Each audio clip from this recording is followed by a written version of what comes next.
Flooby Dooby Shobbity Bobbity podcast. I'm your host. Oh, I'm so sorry. I've been taking Duolingo lessons in gibberish, and I must have let my homework get in the way of the podcast. Let me start over, please. Hello, and welcome to the Comedy Studio podcast. I'm your host, Danny Hatch. Welcome to the show, the only podcast. The only podcast. I thought my Duolingo bit would go over better. Did you take classes in scatting? Yeah, it's gibberish / scatting. It's gibberish 101, scatting 102. I'm your host, Danny Hatch. Your other host is Eli Levy. Welcome to the show, Eli. It's good to be here. What languages can you speak? I can speak some English. I've been learning, and I'm working on my scatting. You're working on scatting. Sure. Can I hear a little scatting you like? Not to put you on the spot, but can I hear what it sounds like coming out of your mouth? Skibbity bop doo. We're on a podcast. Hey, that was pretty good. Now, Eli, I have to check. How's the Mark Maron book before we get into the rest of the show? It went from addiction to mental health. We're in the mental health chapter now. Okay. And it is not good. No. And you read parenting as well. Yeah. I'm sure that parenting also fed into mental health a bit. Yeah, no, I don't mean the writing's bad. I mean the guest's mental health is not the best. Sure. Well, I mean, you don't go on the Mark Maron podcast talk about how happy you are. You go on there to doing great. Commiserate with Mr. Maron himself. I'm glad to hear it. And it's facilitating some good, some smooth bowel movements. I would hope. Oh yeah, I've got to finish it pretty quickly. My mom bought me the new Jim Carrey book. That's right. And I would like to apologize. Jim Carrey's girlfriend was 30, not 19 when she killed herself. So I would just like to issue a mea culpa on my part. And according to him, he didn't give her an STD. So I would just like to get that out in the air in case Jim Carrey wants to sue us. My apologies, Mr. Here at the Carrey. Comedy Studio podcast, we're all about the facts. We're a fact-based podcast. That's right. And if we get it wrong the first time, you can bet your ass we're going to make it right. Our special guest today, he looks a little upset. Please welcome to the show, Rick Jenkins, host of The Rick Show. Hey, how are you? Comedy Just Central. getting my notes together. You've got notes today. I hear I missed some scat singing. You didn't hear any of that? I did not hear Eli scatting. You didn't Eli, want to. Please take it away. No. I'm still working on English. I actually record. Let me play it back. Boop. Shibbity bop bop bop bop podcast is what he said. Rick, how are you today? You sound crystal clear to my ears. My dulcet tones. That's always very important for me. I have a very distinguishable voice, but never really liked it. Your voice? Nobody really likes their own voice, I don't think. I agree. When you hear your voice, especially recorded, you really think you're the worst person to ever speak any language at all. Yeah. Well, I also know I'm very nasal, so there is that. Have you ever tried to affect a deeper voice for like auditions or whatever? You ever go on auditions? Not much. No. I've been on radio quite a bit. Mm-hmm. At one point, we had a terrific audition at the studio, and big-time producer Lou Viola came in and saw everyone and said, your voice is so outstanding that you should be doing like voiceovers and stuff like that. And I said, that's the one part of the business you have no influence over at all, isn't it? He says, yeah, I can't help you at all, but you should do that. These agents, they love to make you think that they're helping you. They just want a piece of you. They mostly just ask me for the bathroom. Can I hear your radio voice? This is pretty much it. I'm much older now, but right. I was gonna say, can I hear used to- 30-year-old Rick Jenkins? Yeah, 30 was up more around here. It was more like, hey guys, let's go do this stuff, and hey. Yeah. So it was a lot more whimsical. Friendly. You're inviting the listeners into the show. Exactly. Yeah. You're like, no, don't run. Come in. Yeah, come in. I'm opening the door, giving you a big hug, but not in a weird way. Speaking of such things, I saw an interesting article today where a lot of female podcasters are very upset that no female podcasts are really getting the traction that men are, that while podcast audiences are 50-50, the top 20 podcasts are almost all men. Any thoughts on that? Why? Well, there's the Joan Rogan show. I know that's a big one. Mm. The Joan Rivers Rogan Show. The Joan Rivers Rogan show. I would say probably because we live in a sexist, we live in a sexist nation that is propped up by sexist culture. Yeah, I mean, you If you it worked helps, in, yeah, you go worked ahead. with a male-female team, I did. so you have a unique perspective on this. I don't know what Sure. what you have to do to be considered in the top 20. If it's by ratings or downloads, I'm guessing it's by downloads. It's by downloads, yes. Okay, It, so- I think it's a combination of downloads and reviews. If we're talking about the iTunes charts, Mhm. which are there any other podcast charts? I guess Spotify, but who cares about Spotify podcasts? Yeah, nobody cares about I think it's that. a combination of downloads and reviews. So do you think it's just coincidence that men happen to be at the top of the podcast that are most interesting? I mean, it's a medium that you have to get people to listen to, so it's based solely on people choosing to listen to your podcast. So you think men are naturally better at that? No, it's not a question of better or Shoot, worse. trying It's to just set some fires. it's not really a question of better or worse. It's just it just seems right now the numbers are showing that people are listening to more male podcasts than female. It's just you have to keep working. I Eventually think you'll there get are more. It's building up your audience. There are probably more male comics like us who think that they're funny enough to carry a whole podcast, which sometimes is not the case.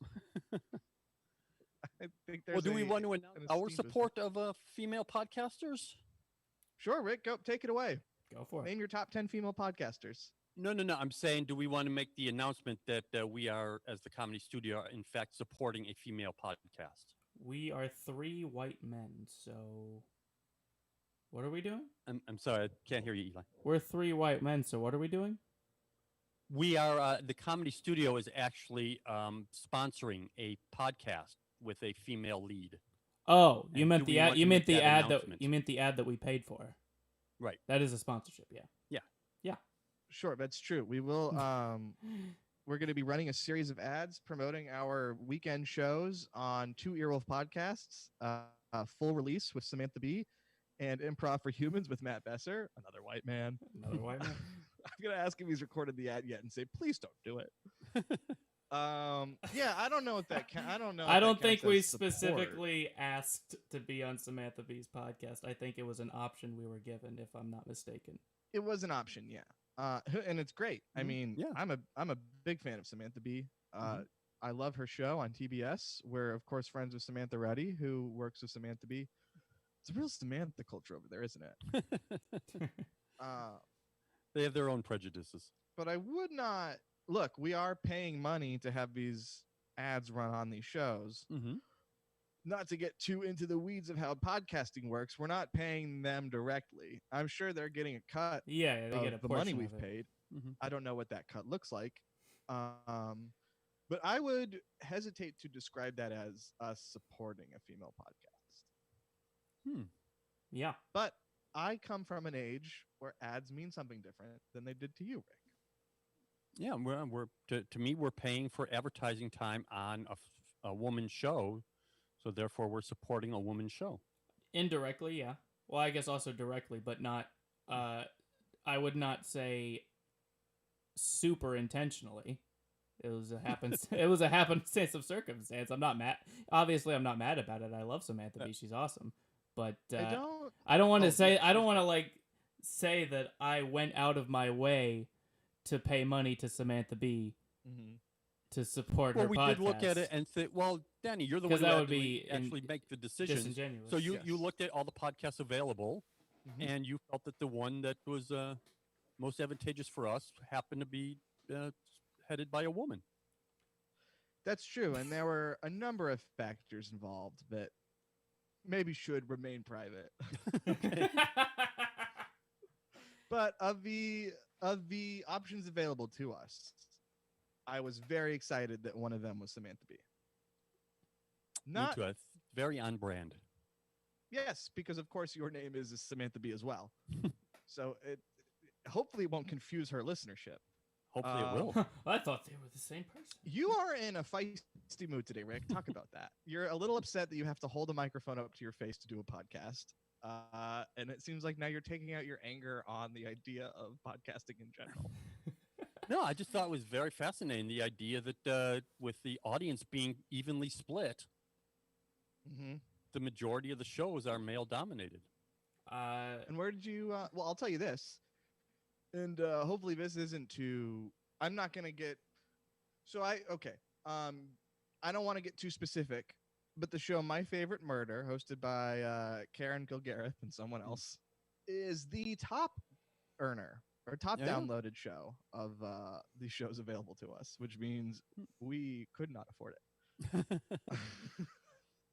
But that's two women. I really don't like that the first 11 minutes and 20 seconds. It of was the very show fast. had been Very fast. devoted to Well, I this. think we are in a unique situation that we're very progressive philosophically, but we are three white Yeah.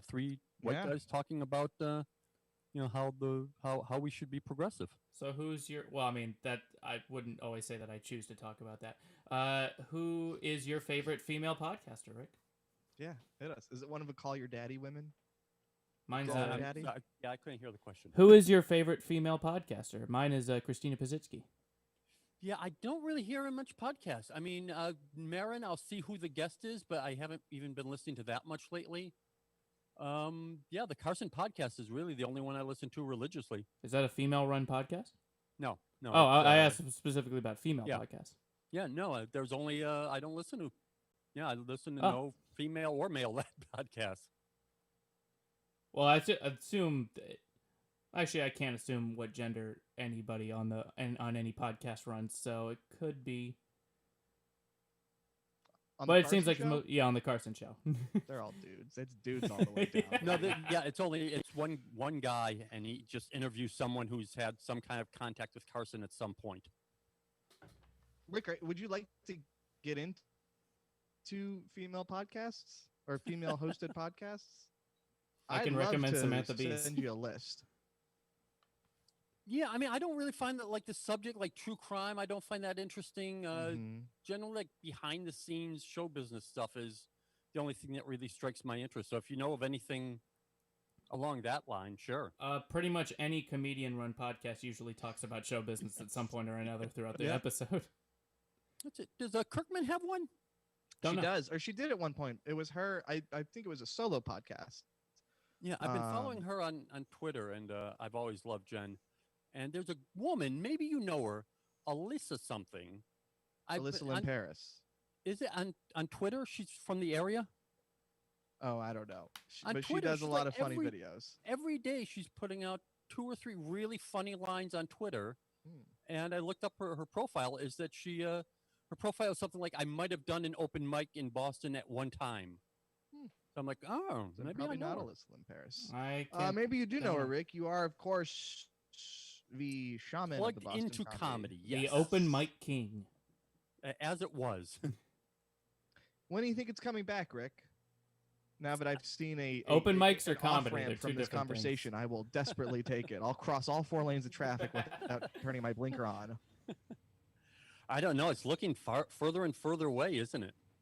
Yeah, I mean, It is. fill our listeners in on what Massachusetts just mandated. I believe, and I just wanted to check an update a second ago. Now we've gone back to only a gathering of 50 from 100, so we're Mhm. stepping back that way. And apparently further step backs are being considered. So you figure to even go back to 100, it's going to take, a few weeks, and then to move forward from that. So we better So, behave yeah, ourselves. Eli, you're quite low. We better behave ourselves. I'm sorry. How's that? We Better? had better behave ourselves. Yeah. What's nice is that if every listener of this podcast decided to all get together outside and listen to an episode of the podcast, it would be allowed. A live podcast hearing session. It would be completely safe. They could distance, put 12 feet between you. Who They cares? can You get got as the room. far away from us as possible. Yes. Even a boom box playing our voices. I've completely changed my mindset on it. How about you guys? I've just changed my mindset of like, well, I can't even imagine when we're going to be open. Yeah. I don't think anything's ever going to get back to normal. So now I'm completely looking at it as, oh, we're starting a virtual comedy club. That's what we do. Well, I mean, I'm looking at it as we're trying our best, and I am proud to try my best. I think that's really the most I could ever ask myself for, or anybody, really, because that's really all my parents have drilled in me is that all you need, as long as you're trying your best, that's really all that matters. Yeah. Well, Bit of a and cop out, isn't it? Trying my best, or Yeah. so give up I think that- completely. yeah, I think that the difference is that I'm no longer looking at as we're doing these things as a bridge to get to something else, because that something else keeps moving and changing and we can't count on it. So we're doing this thing, and at some point it will connect. Yeah, I mean we're putting our eggs in this basket Mhm. financially because we can't do indoor shows. I'm gonna say for at least like 8 months Yeah. at the earliest. Yeah, I would say, yeah. And do you remember back in March when it was like, hey, yeah, everyone go home for 2 weeks and let this Yeah. thing sort itself out? Yeah, and take a we'll time be back out. We're gonna take a Yeah, little yeah. vacay. Mid-August. Oh yeah, I'm recording from the club, and yeah, the order sheet is still up there of which comedian is on when. I mean, this is like it's Like like Pompeii. one of those Twilight Zone episodes where all of a sudden everyone is just gone. All the furniture is here, but it's a neutron bomb, and there's no living features. Did someone carve Croatoa onto a tree in the courtyard? I Bloody don't know that handprint? reference. What is it? Oh, it's I believe some of the early pilgrims from England when they settled on Roanoke Island. I think I'm getting this right. I might be mixing it up, but they settled on Roanoke Island, and then a couple people left to go back to England to get I don't know, snacks or whatever. And then by the time they came back to Roanoke Island, everyone had disappeared, and someone had carved Croatoa into one of the trees, and it's one of the great unsolved mysteries. Where did they go? Where did they come from? Where did they go? Where do we come from? There Comment we show go. There we was go. does that ring a bell, TV Light? Did you ever learn that in 5th grade? Yes, social I did. studies class. I Yeah. still have not It, figured uh, out where Cotton Joe came from nor where he went. It is Waldo is easier to find than Cotton Eye Joe. Of course, he's also one of the great unsolved mysteries. Yeah, look up Croatoa. Croatoa. How'd you Anyway, spell that? I believe it's Croatoa, but it could be Crotoa. Is there a volleyball with a bloody handprint on it in the club? It's It's a good kinda reference. look like Tom Hanks if he was having cancer. But yes, yeah, we're pivoting is the term. Yeah. We are we're making a hard left turn into the future. Online shows. That's what we're paying thousands of dollars to advertise on some podcasts, and dadgummit, that's what we're gonna do. Not that many thousands, a couple thousands. I don't know how. I don't know what the etiquette of discussing this kind of thing is.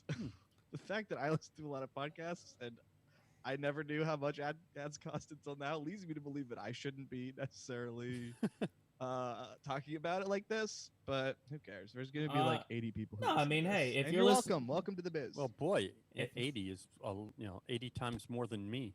If you're listening to this and you have a podcast and you're a man or a woman or a they, a them, whatever, ads are expensive.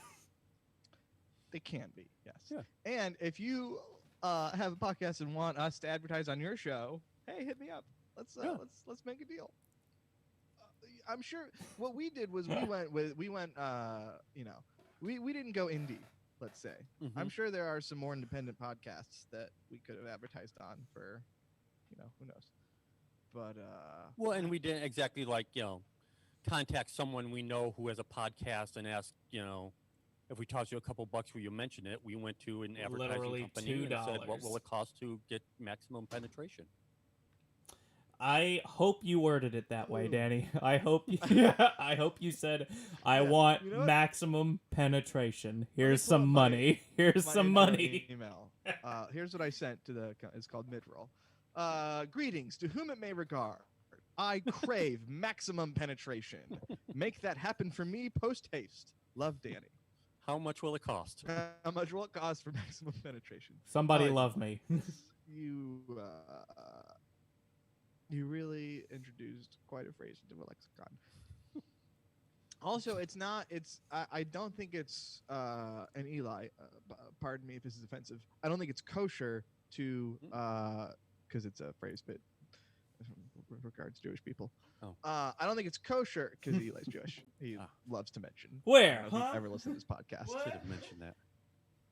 I don't think it's kosher to directly approach the hosts and say like, "Hey, if we toss you a couple bucks, can you mention us?" I don't think that that's how the business is done these days. Right. $2. So I'm glad we didn't do that. We are trying to get Rick on some podcasts. How's that going? Stalled. Oh. I think Rick would be a great podcast guest.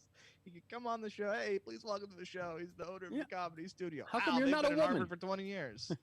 Yes. How come you're not a woman? And also tell us about maximum penetration. Speaking of women, It was kind of interesting. I had to last night. I wrote my bio because we're doing comedy classes, as we'll be discussing later. And yeah, that's an interesting experiment, and I think absolutely anyone should do. Sit down and write your bio. It's very difficult to write good things about yourself in sentence form. I just wrote Jew in all caps and 36-point font. Yeah, not a lot of meat on those bones. Got to make it stretch. But that is kosher meat. Double spaced. I'm surprised you hadn't written one yet, Rick. I have a couple. For different points of the career and what are they meant for. Do you want to do a live reading of it right now? Yeah. The most current one I do, yeah. Yes. Yeah, let's hear it. Okay. And we'll help you workshop this. Well, I already sent it in to our first guest, who is posting it on our thing. It's never too late. Rick's That's why bio. God invented the edit button. Yes, I cleverly labeled it Rick's bio. Okay, good. It's fairly long. Here we go. Rick Jenkins is a comedy lifer. The first time he set foot on the stand-up comedy stage was in his hometown of Buffalo in 1980. While there, he opened for Jay Leno. I'm going to stop you right there. I'm Joan going to stop you right there. I'm going Okay. to stop you right there. It's a little quick, the bio itself. You need to sort of set the scene. Rick Jenkins was popped out of his mother's vagina. It all started on June with maximum penetration. You see, Okay, when a Rick man Jenkins loves a woman. Okay, so you were born what? June 21st? Write this down. You were born June 21st. So what's June 21 minus 9 months? That's also the solstice. That is the solstice. So we're looking at like September-ish. September 21st, 1960. Rick's dad bangs his mom so hard she can't even believe it. She's already got some kids, but now she's about to have some more. Cut to 9 months later. Rick crawls out of his mother's womb and says, "I'm here. I'm a comedy lifer." Now pick it up from there. Boy, I can't understand why we don't have more women. Shut up. Fuck you. Rick moved to Boston in 1986, the height of the boom. Affable on and off stage and always happy to host the show, he became a presence in all the Boston comedy clubs of the time. Which ones? Name them. You got to name some. I was thinking, but I dropped so many other names as we go along. You drop names in your bio. Good. Oh, I like the big time. instinct. Okay, Yeah. let's hear them. As the comedy scene changed, Rick stayed committed and opened his own comedy room in 1996, the Comedy Studio. Now, how did the comedy scene change? I noticed. I'm new to this. I'm reading your bio. I don't know who you are. I'm reading this to get a sense of who you are. I will say that I noticed that you didn't mention that I was born in 1994. Is there a reason that you didn't want to? Yes, nor me in 91. Yeah, I what's didn't want to skip past. Yeah, I What's didn't want up to get with into that? the whole thing about your parents banging. No. That's in my bio. My parents are divorced. I would love to picture them banging. And it's a bio that I charge a premium for. You have to pay if you want to read my bio. Yes. The club has become legendary for developing a broad range of comedic stars. The Comedy Studio started as a home for such breakout stars as Eugene Merman, Brendan Small, and Jen Kirkman, then saw another generation, Mike Kaplan, Shane Moss, Joe Wong, and another, Chris Fleming, Josh Gondelman, Sam J. The Two consistent women. You give us such a hard time about not having women. You listed two six. women in your own bio. Yeah. That's like more than one. Yeah, but it's not enough. The consistent thread has been a love of the art form and a joy of seeing new talent develop. While running the club and hosting shows, And Rick the has money. Sorry? And the money. You gotta Yeah. mention the money. Oh, yeah. How much money it's made you. How rich you are now. Yes. Rich Jenkins, they call you. Yes. While running the club and hosting shows, Rick has taught a class. Former students include Gary Goldman and John Fish, been interviewed by Mark Maron on the WTF podcast, and received a Lifetime Achievement Award from the Harvard Stand-Up Comedy Society. All Rick men. Jenkins' comedy studio is a home and favorite drop-in spots for the best comedians of this generation and the next. You got an award from Harvard? Yeah. Did The you? Harvard from Massachusetts Yeah, from across the street. with the smart guys? Yes. You should mention in that bio that your door person Eli still charged them $10 a ticket. Yeah. The stand-up Well, society. there's also the next page. I have a whole nother page of highlights and trivia. You think Mark Zuckerberg ever went to one of the shows? No. Really? No, I How don't think would so. you have known though at the time? It's 2003. He's just a college kid. You would. Know. Yeah, I mean, it's them. possible, but generally undergrads didn't come to shows because undergrads would Ah. have to pay a cover charge and couldn't drink. So they had their own parties off campus. If That's where you Zuckerberg, see the whole fuck truck and all of that stuff. That's where Whoa, they were- whoa, that's where whoa! they This is a were involved. PG. no, rated I think you podcast. meant fuck Zuck. Guys, that's 2 f-bombs. We're officially R-rated. And one You've seen the Z-bomb. movie, right? You know Yeah. what I'm The talking Social about. Network? Oh yeah, one of my If favorites. if he had come to the show, I feel like he would have been like, social media does not need to exist. Yeah, I remember when word was going around campus that there was this Facebook thing, and it was this incredibly sexist, horrible thing that a couple bros were putting up pictures of women and rating them. Yep. So you heard? So that was like the first night when they wrote the algorithm on the window. So Yeah. you heard about that. Yeah, well, yeah, it started making the rounds that Wow. there was this thing online that guys were using to rate women. Wow. You were on Rate. the pulse of the Rate of the- women of the with a whole thing. T. I've been around a lot of great stuff. Sure, like me Yeah. and Eli, the 2 budding comedy stars of Boston, Massachusetts. Rick, our second guest has entered the waiting room, so why don't you Yay. speed through the rest of his bio? Okay, no so the interruptions, bio please. is done. The bio's Okay. done. There's an extra page called Highlights and Trivia. I'm going to read through them Okay. very quickly Okay. because I know everyone's going to want to interject. Yeah. Pete Holmes heckled by Malia Obama and telling the story on Conan. Gary Didn't Goldman working out a that set one. which became the opening scene of the Great Depression HBO special. Mike Birbiglia working out parts of Sleepwalk with Me.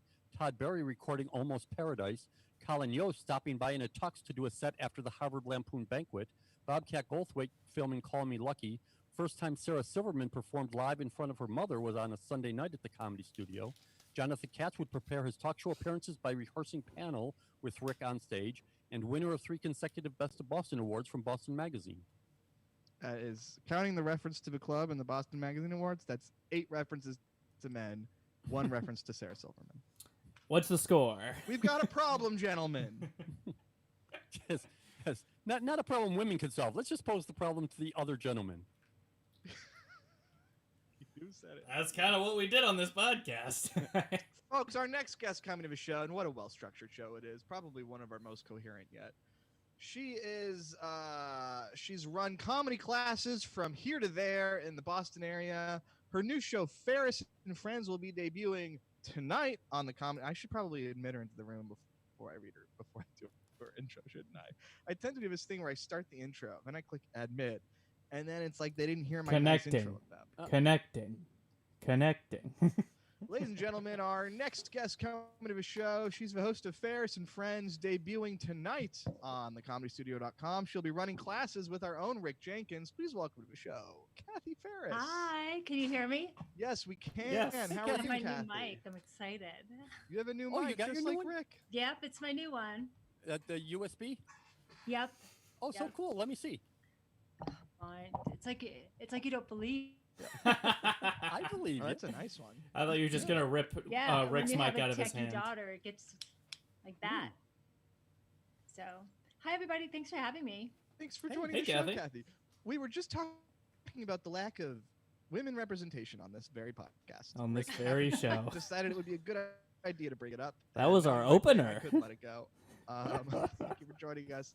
I want to talk about Farris and Friends. We have a lot to talk about Yes. with you, but I'd like to kick it off with F&F, Fast and Furious, Farris and Friends. Tell us about it. Oh, I like calling it that. I'm super excited about this because we started Farris and Friends gosh, like Byrick. Byrick, a little over. Walks about a away. year Why and a doesn't half start talking? ago. I'm so sorry on his behalf. I He cannot already knows apologize about enough. it, right? Like he doesn't need it's old news to him. I think he's If up he to was date. not HR, I'd be giving him a talking to. Wait, Please, have I'm we sorry. actually? Fill out our I own don't think we know forms. who. I don't know who HR is anymore. It's Rick this week. We draw sticks. Yeah. um, so we started this at Improv Boston, and what I loved about this show was that it combined new comedians and seasoned comedians. So people who, maybe just took a class or just started and having a hard time like getting on a stage to get that experience could jump on a show, right? But at the same time, seasoned comedians could come on, and it's such a different experience when you're on a show with people who do this a lot and do it very well. So although our lineup tonight, super excited about it because we've got people from all over the country. Morgan J, who's one of my absolute favorites. We were in the finals of the Boston Comedy Festival together. Mhm. He's jumping on. Lauren Hope Crass from New York, who's been repeatedly in the Women in Comedy Festival. Jane Condon, who's a mentor and a friend from Connecticut, is on, and Gary Peterson from LA. So we've just Yeah. got like a bunch of great people on the show tonight. Let me ask you friends. this: the veteran comedians and the newer comedians. Do you put the veterans like in between the newer comedians, or do you always put the veterans at the end? That's a good question. I put the veterans wherever they want to go. So, well, I mean, like I asked because Yeah. like, are the newer comedians scared to follow the veteran comedians? Oh, that's a good question, Eli. I kind of anchor the show, so I start out with a vet to kick the show off, and I put the newer people in those sweet spots, right, where they're like right in between things, so they can feel that we've set the room up for them, and they can have that, and then we reset the room if we need to, because sometimes that happens. So, yeah, we stagger it. Okay, that's Yeah. great. Good question. It's like some Hard-hitting people, questions here. I even like like it. some veterans are scared to follow certain people. So it's interesting to see people like, why would you ever put me after this person? Yeah, yeah. But I think that's good though too. We all kind of feel that way, but that makes you perform better because then you're not resting on your laurels of like, well, I really got to bring it. I got to bring my stuff tonight. Yeah. I think it's good to challenge yourself as a new comedian. I think it's gonna be what? I think it's good to challenge yourself when you're a newer comedian. Oh yeah. I completely agree, and I want people to have fun on the show. One of the things with the Zoom show, since we started doing it on Zoom, is that we try to keep it light and to do some banter in between. Now, some people are like, I don't know why you're doing that. I primarily do that for the comedians because it's really difficult to do Zoom shows and not get that feedback and feel this awkwardness about doing your stand up. This is a way to really just kind of like ease into it, take some of that off, but also you get some of that magic bantering that some people will have, or you'll get to experience something else that you don't know about them. So I like to keep the banter about it. I mean, the only person I would probably mute is Ellen Sugarman because she helps produce the show. But every time it's The something. Kellogg story. Every The time Kellogg story every time. And she never even improves the joke, like that's the thing of it. But she's the only one. The rest of them I'm excited about. So we do bantering as well as they do sets, but it's looser, and I think that's important right now to also take care of the comedians as well as keep doing the craft. Rick, have you ever seen an episode of Farris and Friends? Well, yeah, I watch it every week. Yeah, so And Thursdays, Jane Condon has a terrific show at 4 o'clock. Generally, I watch at least 2 shows a day. And you take notes on the bantering to try to make your own bantering better? Because I've noticed it's either I take- hostile or non-existent on this I, podcast. I take notes watching. Is Yes, that's is sort of like, bantering yeah, 101? it's interesting how you do that. Yeah. Yeah, wow. Everyone seems like they like each other I on this tell show. you, I Why do we do that? learned an awful lot from Bethany Van Delft, who also, we should mention, today won Best of Boston, Best Comedian in Boston award. They're still doing that? Yeah. Oh, Yeah. that's great. I thought And she already pause didn't it. you win it last year. Or She did won it last year as well. Yeah. Oh wow. Yeah, and Congrats to Bethany. she does a terrific show on Wednesdays called Artisanal Comedy. That is she's really the one, I think, sort of broke the mold for how to do a Zoom show, at least for us here in Boston. I It's agree. very intimate, and the show she did after the George Floyd video came out. It was heartfelt and still funny and interesting, and it really, I think, gave a lot of people the idea of how those kind of shows should be done. Yeah, I think Bethany's a real leader in this, not just in Boston, but just overall. But somebody who really looks up to Bethany.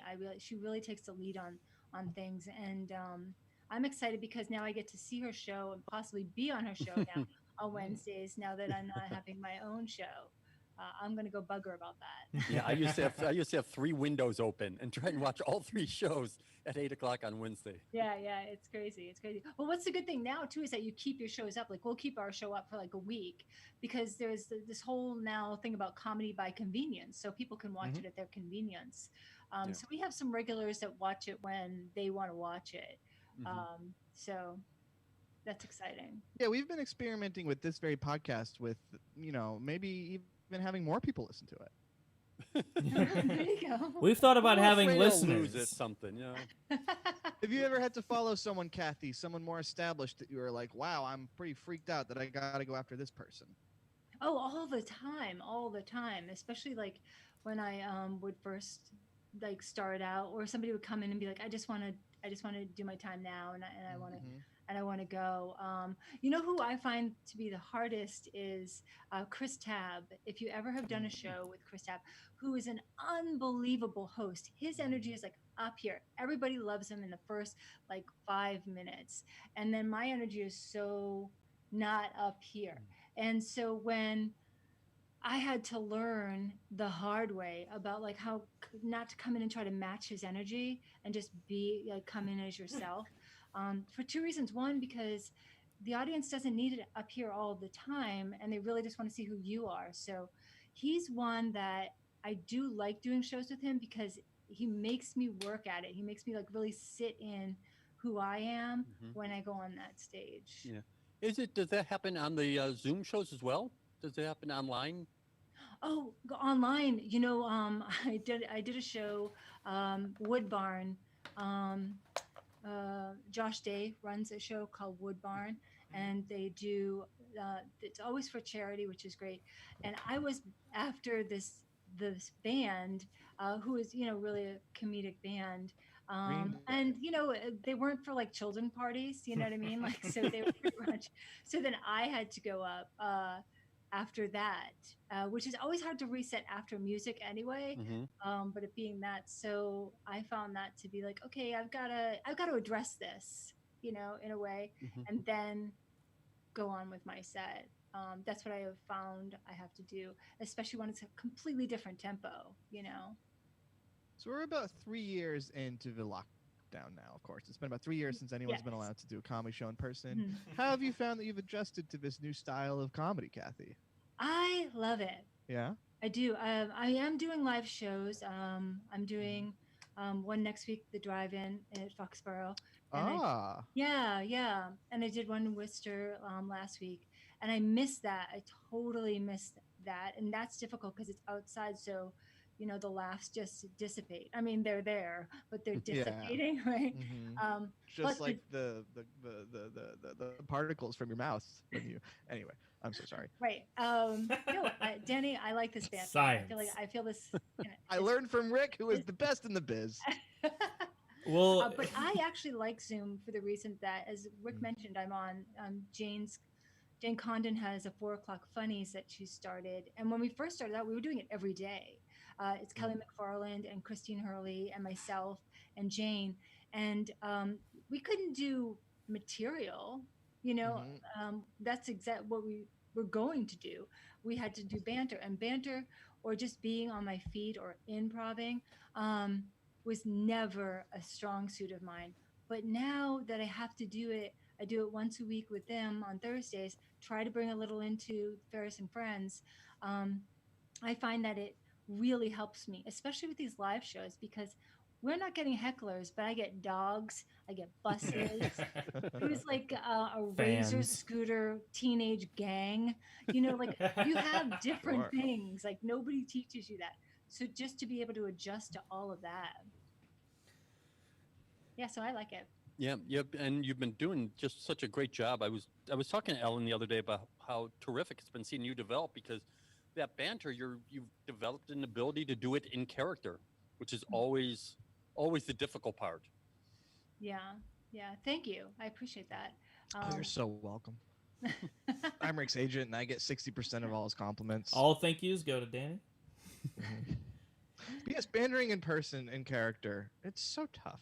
You know, people listen to the show, and they must think Rick and I hate each other. Or that we're so sick of each other, and that couldn't be further from a truth. We've hated each other for years now.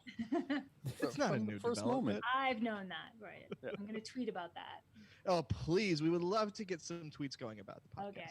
All right. We'll do. So you are acclimating yourself well to this new Zoom comedy environment with a couple of drive-in shows sprinkled in here and there. Yeah. Yeah.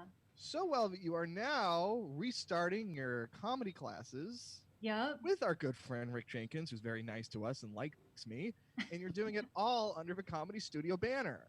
Yeah. We're excited about this. Rick had come to me about this. I was starting to do boot camps, and I've been doing those for a couple of months now, and that's been fun. Where it's 5 days, and we do this workout material, and it's a group, a monthly group of people. And then I wanted to get into. I missed teaching, and I worried too about people who wanted to do this or who have been doing this for a little while, got like a little traction, but now feel like, what do I do now? I don't know what to do with my comedy. So Rick and I talked about this because Rick had his classes, and I was putting one together myself. I'm like, why don't we just do this together?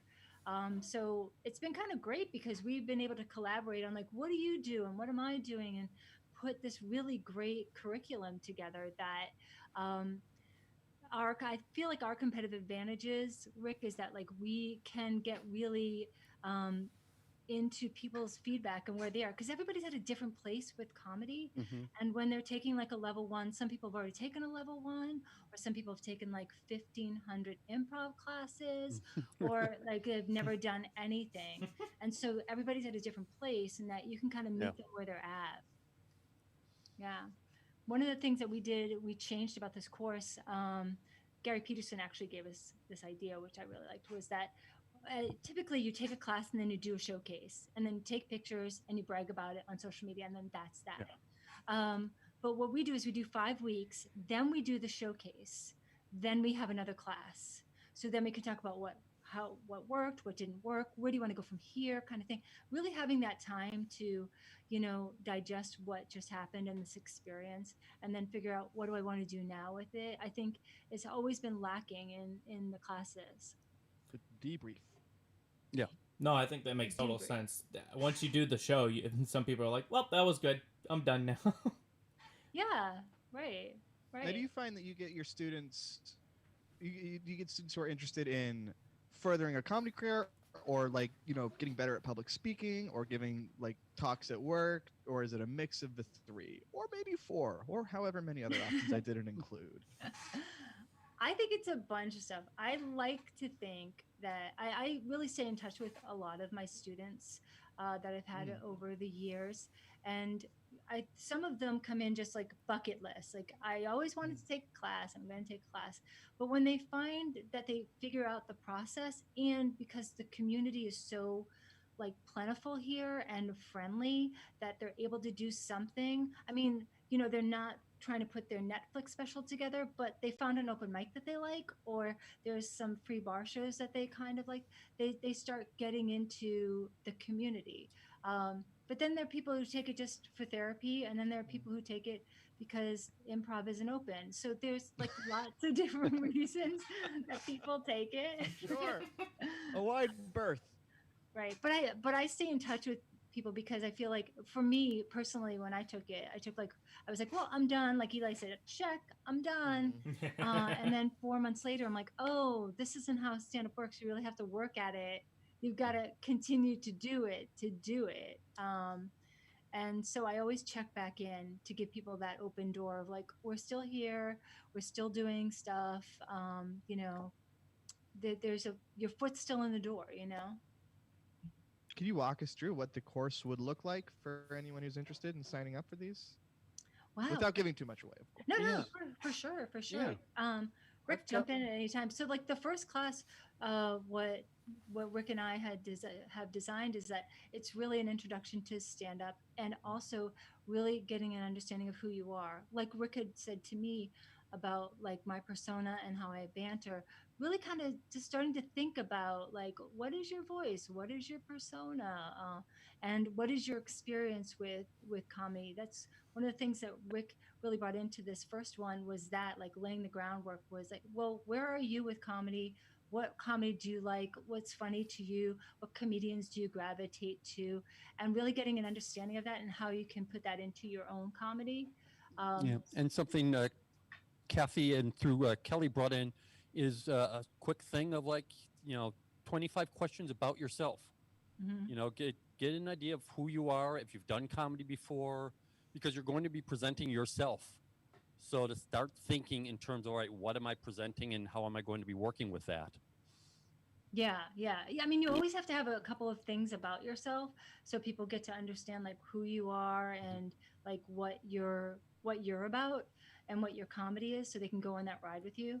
But then we get really into the fundamentals and the basics of comedy and writing and the mechanics of jokes and different types of jokes. And why I like this piece, and this is one that we really tried to build out because I feel like we kind of skim over it, like, well, there's a setup and there's a punchline and blah blah blah, and there you go. Um, is that like really getting an understanding of it, so then you can go back and revisit it, because what I learned was that we tend to personally gravitate to certain types of joke formulas, but to understand that there are other ones out there, and then as you grow your material, try to challenge yourself to mix it up a little bit. Is great, because I think a lot of people think it's like I'm either a one-liner, I'm a setup punch, or I'm a storyteller. There's lots of different things in between that, and to understand what those are and to make decisions about like I want to do this, I should try that, I'm not going to do Yep. this. And it's also fun to take a premise and try it 2 or 3 different ways.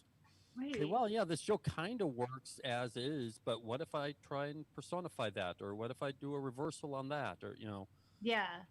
that's part of the job. Goldman brings this up really well. Is a lot of the job is going back to your old stuff and saying, there's something here. Can I make it better? Yeah. Like your book reports from school, or they're like Dear John notes and tweets from your exes. I don't know. We're not going to get into that, Danny. Sure. What are the things Without paying for the class? Okay, we'll do a preview there, right? Yeah. That's a preview. One of the things that we did as well is that we started building we're not calling it a toolbox, but like resources that you have that you can pull from, whether it's exercises or like Rick said, like really thinking about things in a different way to be able to shake up your comedy, and just to have those. I think you're getting so much in level 1 that like taking that and being able to digest that after the fact too is kind of great. And then we really get into performing and performing in this medium that we're in right now, because this isn't going away right now. But that doesn't mean you can't start comedy or can't continue to do comedy right now and have it add to your set. I have heard some nasty rumors, Kathy, that you personally are impeding the progress of a vaccine being worked on and distributed just so that you can further the Zoom comedy classes. I don't even leave my house. I don't even leave my house unless I'm doing You don't have to these days. There's So, no. cybercrime. You're just like, I got them all right here. No vaccine for you. I mean, you just Toss smash it them on the back. ground Just one by toss one in it their test back. tubes.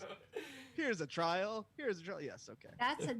That's how these urban legends are made. Like people That's come into a podcast for like a second and then they hear this and then like, what about that lady? That's true. Based on the analytics that I do see from who listens to this podcast and for how long, it's for about 20 seconds that they listen to the podcast. So if it happened to be that, 20 seconds, YouTube yeah, conspiracy no, you're videos right. about how you hit all the vaccines. They've probably already stopped listening by now, but of course I was joking about Kathy impeding the progress of the vaccine. That's okay. Well, that's funny how quickly it can happen. You see, Brian Glowacki, funny comedian. Yeah, all of a sudden, some troll happened to see him and put out a couple pages and was widely read, and all of a sudden, widely read. It was Turtle Brian's Boy defending Sports. himself. Yeah, Can you give me context, Rick? Because I don't follow gossip. I'm above that. Brian Glowacki is a very I'm an funny adult. comedian out of, I think, Nantucket. and he's been doing a lot of shows in Worcester and in those sorts of places, the outdoor shows, and that is stand up. And he posted on his personal page, I think it was, that he was very upset that they were bringing kids back to school because it's not safe and the kids shouldn't be going to school. And a well-known troll out of the Barstool Sports thing, I think, is part of it. His name is Oh, Turtle the best Boy. people on the net, those Barstool. It's Sports, not. right. I don't think it has anything to do with Barstool. It's Turtle The Boy. scruples, though, Eli, Okay. and I would like to just get into this. The I scruples of really the don't staff think of we. Barstool Sports. Yeah. Unimpeachable. Please Yeah. continue. Rick. Yeah, he's known as this guy's known as Turtle Boy. Turtle Boy. And he Gross. pasted up a lot of Brian's posts with his website and all this, and saying, who is this liberal hypocrite that's trying to close down schools while he's going out and doing shows. It's Well, it is the same. It's all total comedy bullshit. shows are 8 hours long, indoor, in a classroom with one person and 30 kids. Yeah. Well, and that's the problem with the whole scene, the whole internet, basically, is that yes, that's an easily defended position, but where do you defend it? How do you have that argument? How do you have that discussion? Yeah, I will say that the live shows that I've seen, they've all practiced like really safe social distancing, and they really limited it. It wasn't like let's try to get as many people as we can in here, and really took care of the comedians. So, and I went to ones before I would even agree to do them, just to see what the setup was. Rick, are you sad that you can't do your signature bit of starting the wave in the audience, but it's with everyone kissing the person next to them? I think it's just too bad that no Boston comedians are headlining shows in Georgia high schools. I used to It's just love too bad. Rick when you would have everyone in the audience kiss, and that was your closer. That whole spit swap. Closer? routine. It's just a shame that you can't as closer. People are going to believe that. They're going to believe that that's his closer, and then they're going to be like, I do want to go see I that can't show, wait to go back to but- the Comedy Studio Live to see that amazing closer I've heard so much Right. about. But I don't believe in PGA, so... No, of course. We like to keep this podcast hard G. No talk of kissing at all. I will edit that out. Kathy, how's your quarantine been treating you? It's been about 4 years now. What's your day look like? I have always said, because I'm a stay-at-home mom, I thrive in this. This is like my Sure. thing, right? Like Bread and butter. I would, Yeah. if I said, I would always say like, what I've learned from all the true crime that I listen to, because I'm a big true crime junkie, that I would not do well in prison, but I would thrive under house arrest. And this put me to the test. I am living my best life here. I really Have you am. left the house at all? No, I do. Will you but go to shows? I go to I go to shows. I stalk some of my neighbors because I'm not happy with the lawn care that they're giving. Ah. So somebody's got to post an anonymous I see. letter in there. Have you? What's their excuse? It's not like they're busy. They've Right, got the time now. right. Get out there and work. Exactly. Have you I don't care considered if wearing you have 3 a- kids and you're homeschooling them? Okay. Make them do it. Call it PE. exactly. Yeah, Rick, so you ever wish you had that's it. kids? I'm sorry. I asked Rick Well- if he wished he had kids. Young comedians are my kids. Oh God. I like your transitional questions, Danny. Yeah, no, it's very fast paced because you never know when someone's going to stop listening. We've actually gotten more listeners from the time that you developed said over that. the course of these last 5 years in quarantine. And you, of course, you have children in college, or they were in college, and now they're They home with you. were. What's that been like? It's been kind of great, actually. Yep, they both moved home. They're both still in college, so we've got that. But they've been online since March. Like, they just didn't stop. They just took classes over the summer. They're like, you know what? Let's just try to finish this thing Sure. up. So, Yeah. yep, they're both doing do they- that. Does college charge the same amount for Zoom classes as it does for actually being on campus? I hope not. You know, that's a good question. They Mm. did charge more, but now that they're going back, they do have a remote learning discount. Oh, good. So Ample it gift actually makes cards. college quite affordable, to be honest. Really? I could With imagine, that and not room and board. Yeah. yeah. I know of a few colleges that are requiring that students be on campus. ostensibly so that they have the college experience, but really, you can see the school just wants the room and board costs. Yeah, go to parties. Oh wait. Yeah, but they can't even do that, Eli. They I have to, know, like, stay that's in what their I rooms, have. you know? Yeah. What college experience are they getting other than sitting in Right. their room? Well, Zoom parties are so much fun, as I'm sure this podcast is illustrating for everyone. I love It's just like walking a around the major campus timeout. by Yeah, myself. Yeah. Maybe I should go back to college now. I never finished college. I think if you Oh. have social anxiety, this is the best time to go Yeah. to college. Yeah. I say that because I have a daughter who suffers from that, and Oh, yeah, of this is the course. best time to do college. We should all sign up for Bunker Hill right now. Mhm. Let's go to college. Let's go. Maybe Robin Williams could teach. I had a hard time. My big problem was waking up on time to get to the class. Mm. Now the class is in my kitchen. Right. Like if you Who can't make it knows? now, What heights I could accomplish.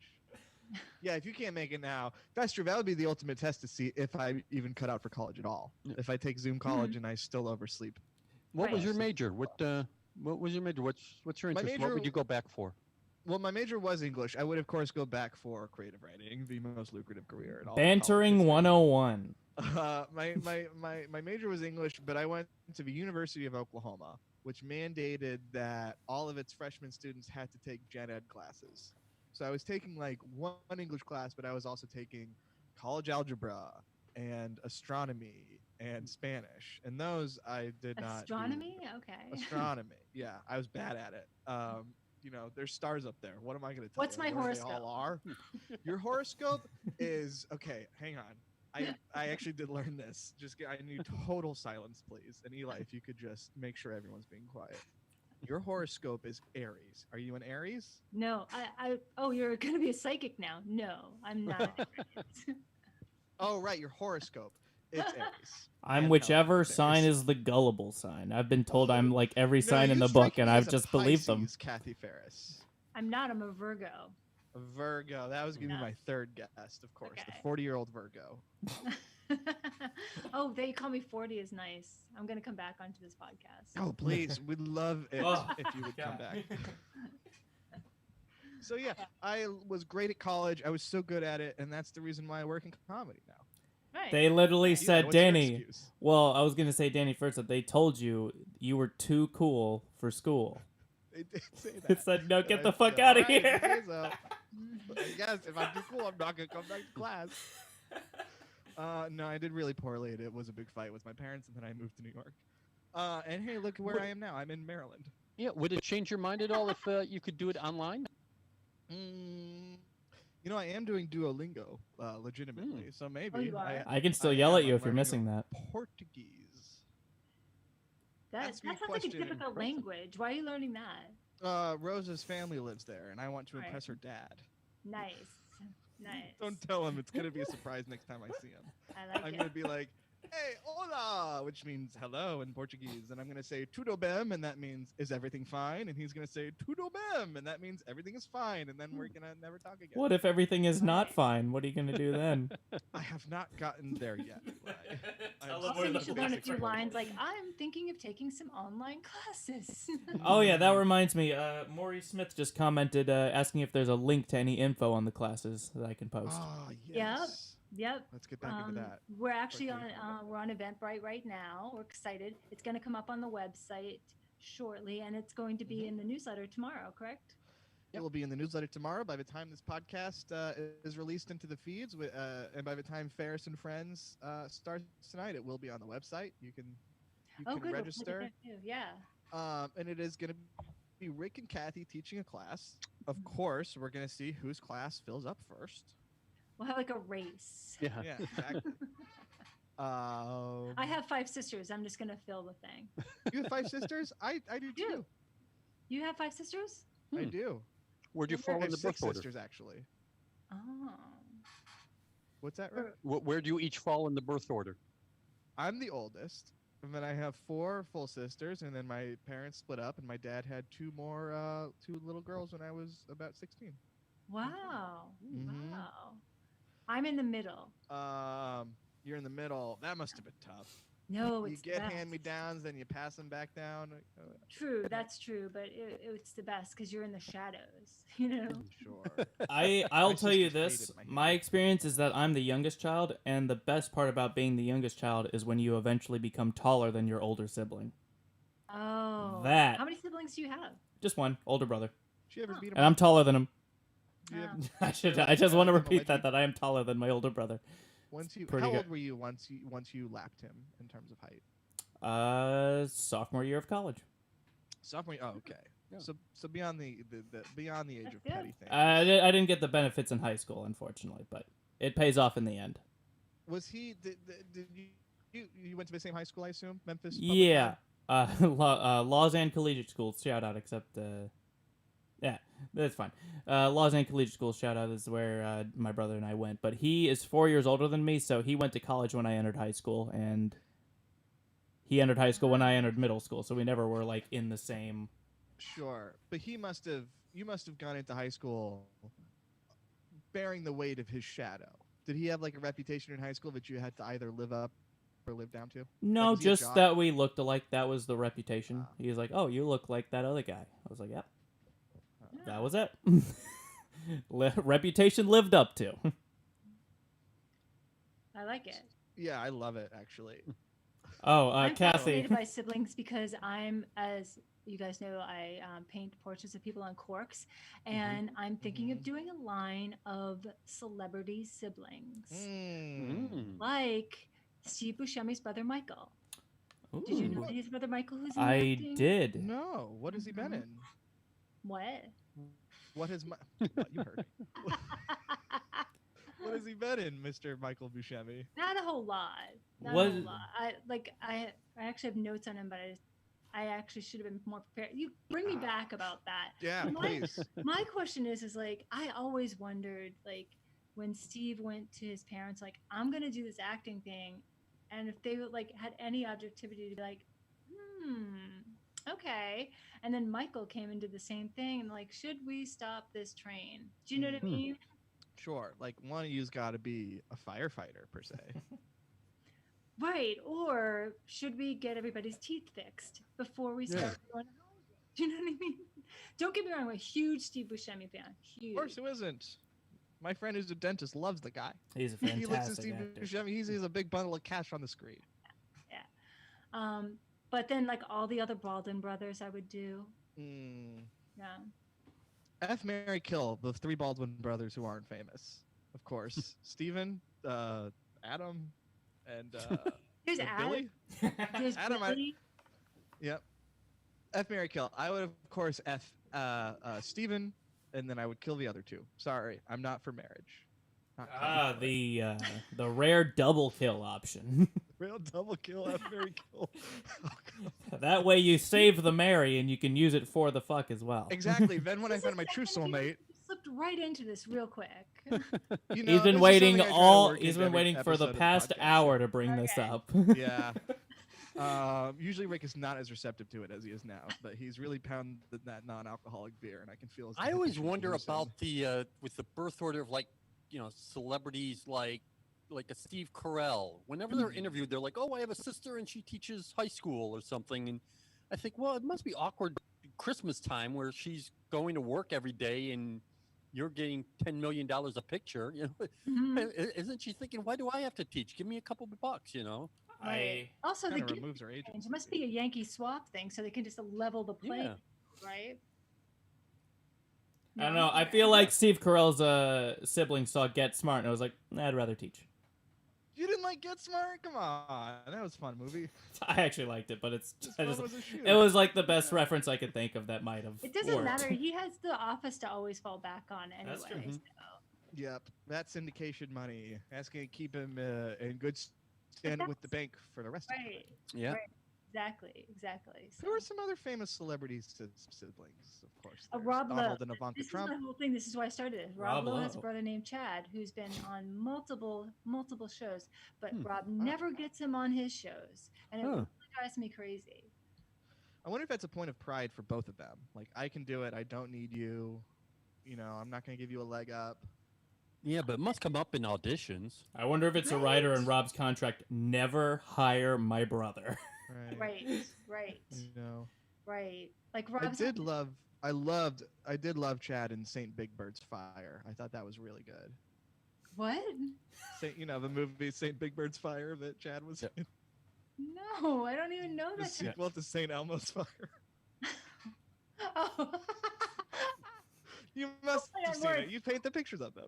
Here's the thing, like I'm a huge Chad Lowe fan. You just made me question myself, like, Oh. do I not know his portfolio? Like, No, I was was really gaslighting cool. you, and I apologize for that. that's not gaslighting, but okay, thank you. Oh, Yeah. good. Phew, I was worried. Well, then you wonder about celebrities like Julia and Eric Roberts. When one's career is high and the other's low. Is there Yeah. ever like, hey, could you put in a word for me with that producer? Didn't they do one movie together, and you thought this is gonna take off? Pretty Didn't Woman. they do a show together? Yeah, Pretty Woman. He played Richard Gere. No. Why are you trying to trip us up, Dan? I'm just gaslighting you guys. It's my favorite new album by the Chicks. Gaslighter. It's about me. It's You a guys listen to segment we any do on the Dixie Chicks show album? called the gaslighting segment. I do like Dixie Chicks. I'm Yeah. excited that they're back. They are I am no too. longer. They are changing their name to just the Chicks. That's true. They so are the that they are Chicks more now. politically correct. Yeah, that gets rid of everything they did. Fixed. Whoa, Eli. Problem Are you mad at fixed. the Ch- No, I are don't you care. mad that the I Chicks really, spoke I don't out care. against No, I don't care. what's that? I don't care. Yeah, It's just everything they did, acting like it's bad that they spoke out against the. I just think war. it's hilarious that changing your name fixes everything. Yeah, I'm just surprised that's it why took so long to come back. That's the only thing. I am too. It's been like 15 years since their last album. Yeah. They probably aren't hurting for the money though. I don't know. That's I true. mean, I I don't heard know your either. career, but anyway, I'm excited for them. I'm excited for them. You know what else I'm excited for? Your comedy classes, Kathy, and I'm also Yes. excited for Farris and Friends. Thanks, and thanks for having me. I'm Yeah, excited. who's on tonight? What? Who's on tonight? You missed it So right we before got we Morgan wrapped up. J, Gary Peterson, Jane Condon, Lauren Hope Crass, and who else do I have? I feel like I have somebody else, and I'm missing them now, and they're great. Oh, No. Danielle Perez and Madison Shepard, And you hosting. and me hosting, I will Right. be watching. Oh, and Ellen muted. So oh yeah, that reminds me. Ellen just texted me to tell you that your hair looks fabulous, Kathy. Ah, I look cut at it that. myself. You cut that yourself? I did. Wow. Well, I trimmed it. Yeah, Okay. yeah. Yeah. Thank you. I've been cutting my hair myself during the quarantine too. It's been working out. Must be difficult. We can tell. Like the hairs on the underside of your wrists. That's what anyway. Hey, look, it's not 2014 anymore. Those kind of jokes aren't cool. I'm sorry, there was a lag. Did I say something rude? None of you must have heard it because there was a. We're just pausing so you can edit. Yeah, no, it's good. I appreciate it. Yeah, should I put Big Texas as edit here on Maybe- the maybe on the episode. screen? We are, of course, coming up on the end, as sad as it is to see this episode fly by the seat of our pants. We are coming up on the end. Kathy, we like to end each show with everyone going around the horn, giving a comedy recommendation, something they've enjoyed in the realm of comedy recently, as well as a local business that they would like to give a shout out to who might be hurting in the face of this 6-year-long pandemic. We'll start with Rick. Oh, okay. For local business, and I've been really getting around a lot, but I keep forgetting to mention High Energy Vintage.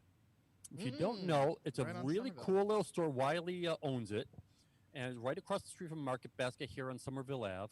And they play WJIB all the time. And it's just really, really cool stuff. I stop by and pick up 3 vinyl records a day. Best of Helen Reddy. I've got some Glenn Miller, some Lawrence Welk. You but buy yeah, it's 3 one- vinyl records a day? Yeah. Yeah. Just get a Spotify membership, bro. It's 3 for $10. Yeah, and it's just, That's a it's really- Spotify yeah, membership.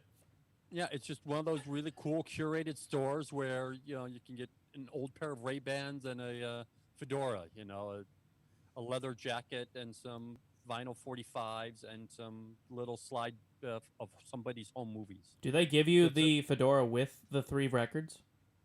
Is that a free You know, add-on? I've been looking at. I have about 5 Johnny Carson fedoras.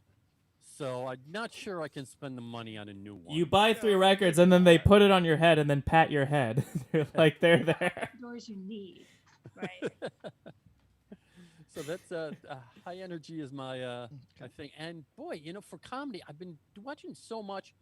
I think I'm probably gonna go with Sam J is obvious. I think we mentioned her last week. Yeah. But also Joe List has an hour-long special out on YouTube. All your And- children. I'm sorry, All of your children. is that the name of it? No, I'm saying all of your children are becoming successful now. Oh. You had earlier said that. Yeah, Joe wasn't really yeah, okay. part of the scene. Joe's is an interesting story we should talk about sometime. But yeah, Joe, and then right after that, they automatically follow up with Mark Norman's tape, and yeah, they're just really, really good stuff. And if you want to check Sam J's article in the New York Times, came out last week. Yeah, Rick's not in it. Yeah, they interviewed me for an hour. You should bill them for that. If they're not, if they're not gonna give you one friggin' quote, not even toss your name in, you should send them an invoice. I is my spent so much time trying to think of clever things to say about Sam, and nothing.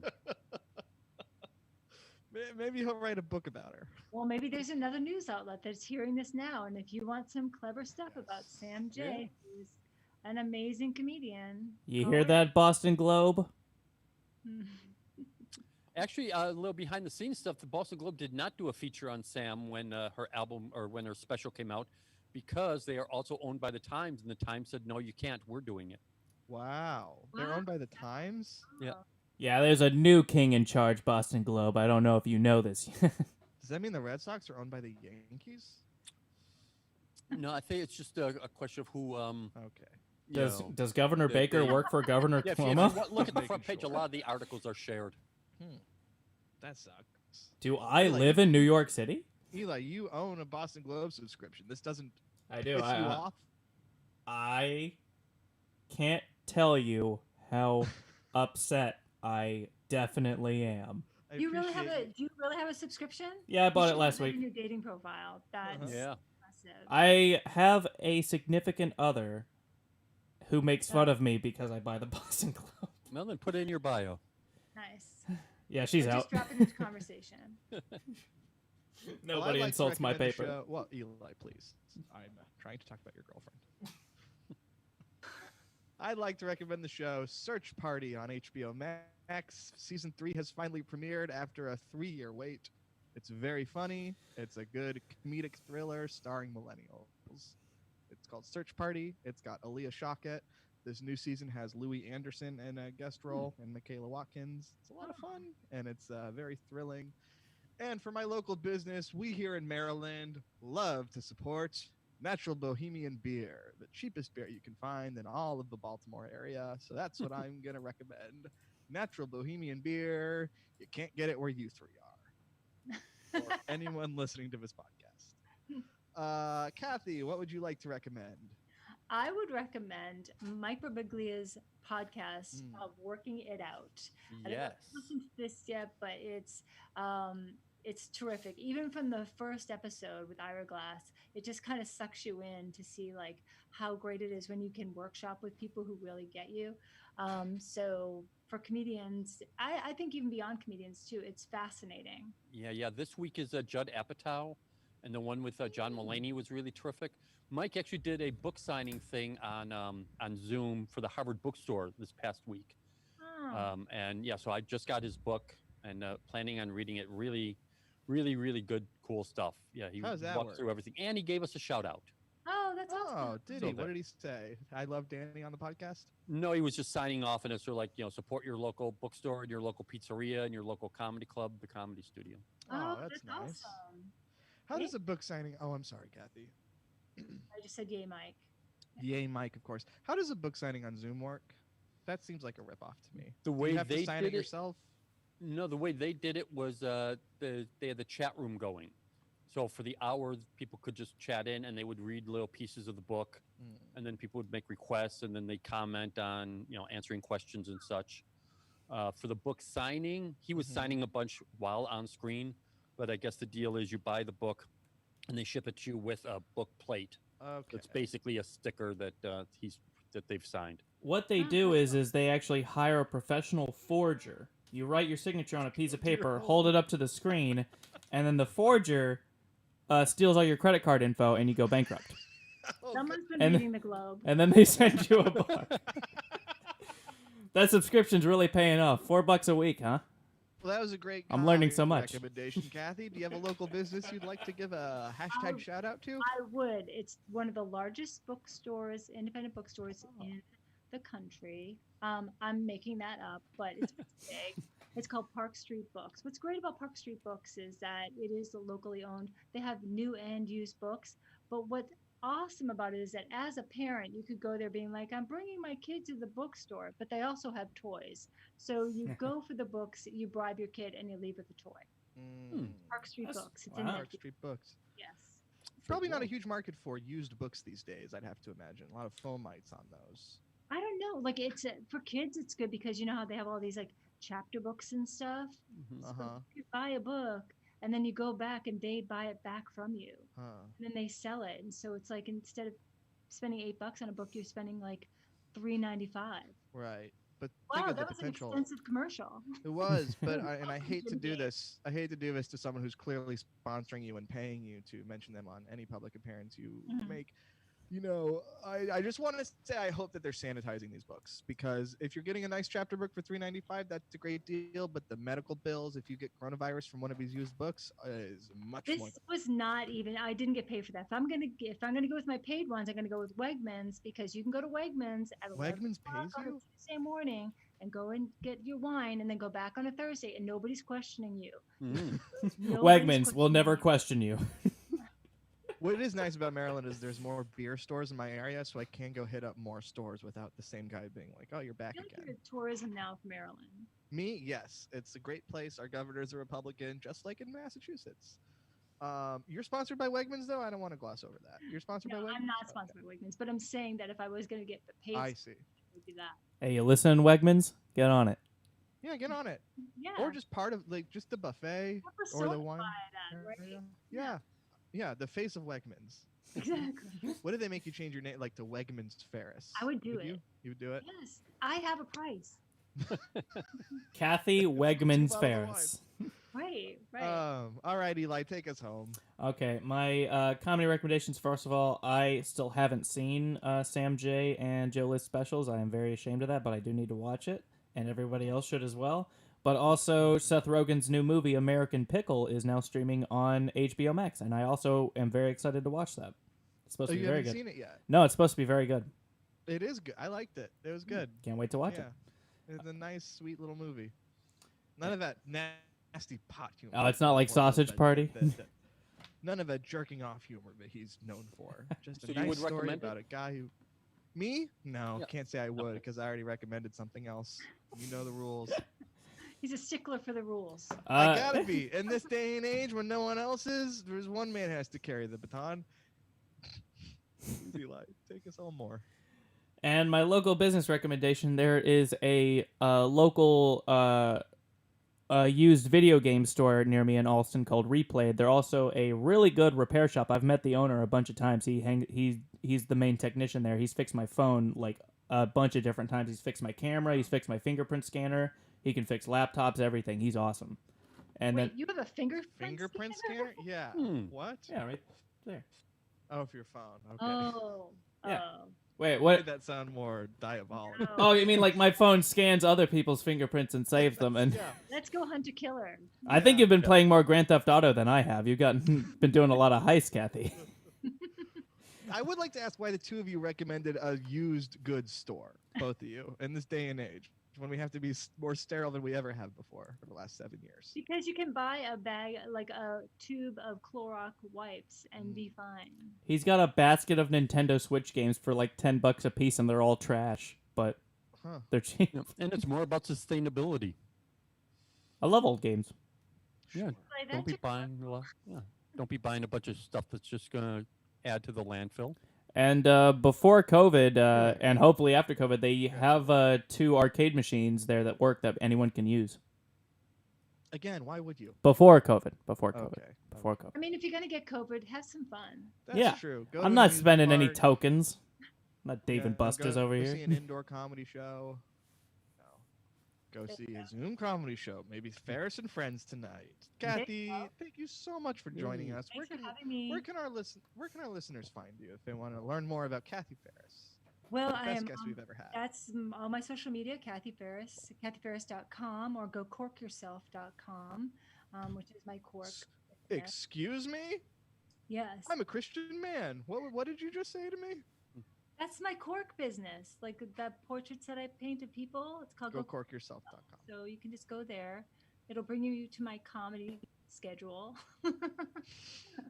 But still, it's there. You can see me tonight on the Comedy Studio as we stream Farris and Friends. That's right. You sure can. Yeah. Well, Kathe, thank you so much for joining us. We would love to have you back on a future episode after I've gotten my anti-anxiety meds refilled. I love Maybe it. more baseline. Going Thanks loose for having me. today. We're so excited for the classes. Yes. And yeah, thank you so much. Tell your family we say Thanks. hello.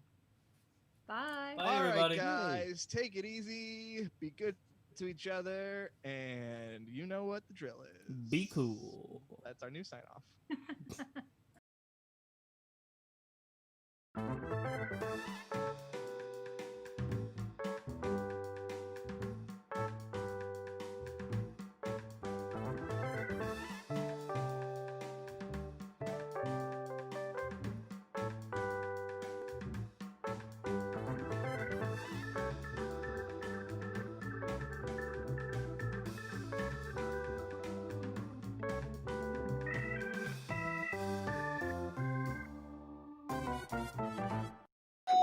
Ooh, pizza's here.